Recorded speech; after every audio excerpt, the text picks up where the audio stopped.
Happy Uttarayan, safe Uttarayan. આજરોજ rotary circle Gandhidham ખાતે Sterling hospital, Ramakrishna સેવા ટ્રસ્ટ અને ટ્રાફિક પોલીસ ગાંધીધામ દ્વારા મકર સંક્રાંતિ જાગૃતતા અભિયાનનું આયોજન કરવામાં આવ્યું.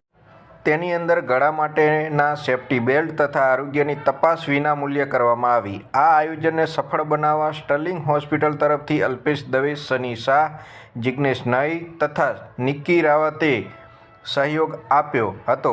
તેમજ રામકૃષ્ણ સેવા ટ્રસ્ટ તરફથી શ્રી મોહનભાઈ તારસી, નંદલાલભાઈ ગોયલ, દેવેનભાઈ બંસલ, ગંગારામભાઈ તેમજ શ્રી પીએસઆઈ એસવી ડાંગર અને શ્રી પીએસઆઈ બીએસ ચૌહાણ સાહેબ સહયોગ આપેલ.